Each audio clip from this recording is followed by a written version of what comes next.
before, when they have implemented in 1972, whenever the SAP has started, so there was only the two-tier architecture which was introduced into the SAP R2.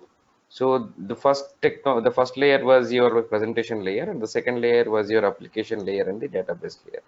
What is this presentation layer? Presentation layer is nothing but your front end or the client. That means whenever you're trying to log in from a laptop, so that laptop is called as a presentation server. That means whatever the activity that you do from your laptop, so that will be set up as a GUI, that is nothing but your graphical user interface, and that GUI will be connected to a server, which is called as an application or the database server. So application layer means, so whenever you are trying to run any program, it is always written in an application language. So whatever the programs that you want to run in a system, they're always set up or they're always written on the application layer. And whatever is this database layer, so whenever you want to save any data, for example, you are trying to save a data in your laptop.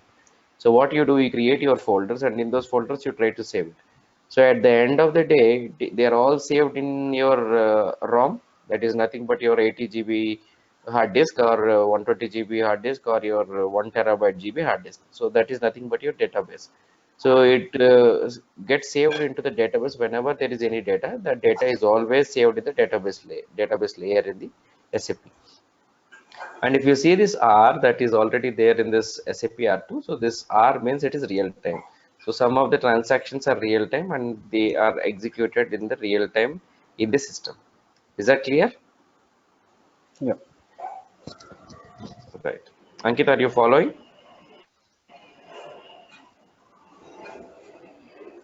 Hello. Ankit, are you following? Hello. This conference will now be recorded.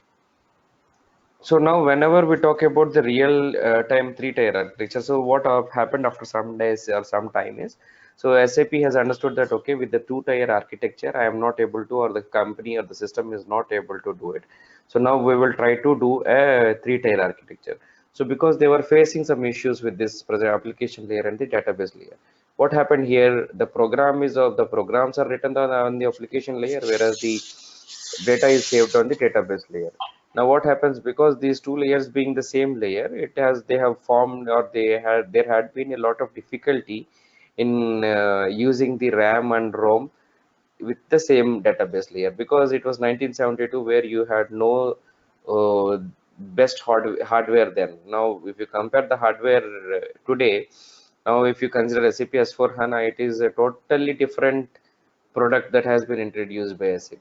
Now you can always do all the things on the database layer, and some of the coding also you can do on the database layer now on the current day.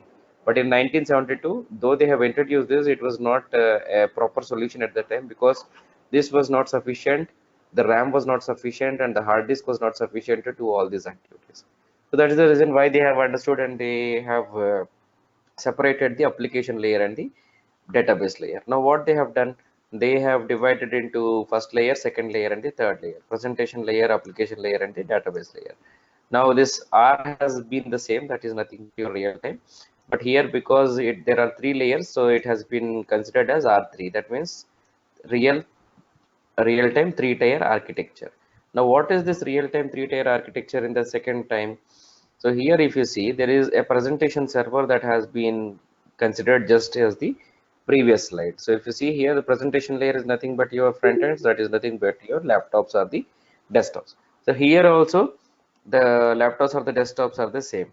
Now earlier in the R2 architecture, the application layer has been considered as the application and database layer has been considered as the second layer. But here in SAP R3, the application layer has been separated out, and the database layer also has been separated out.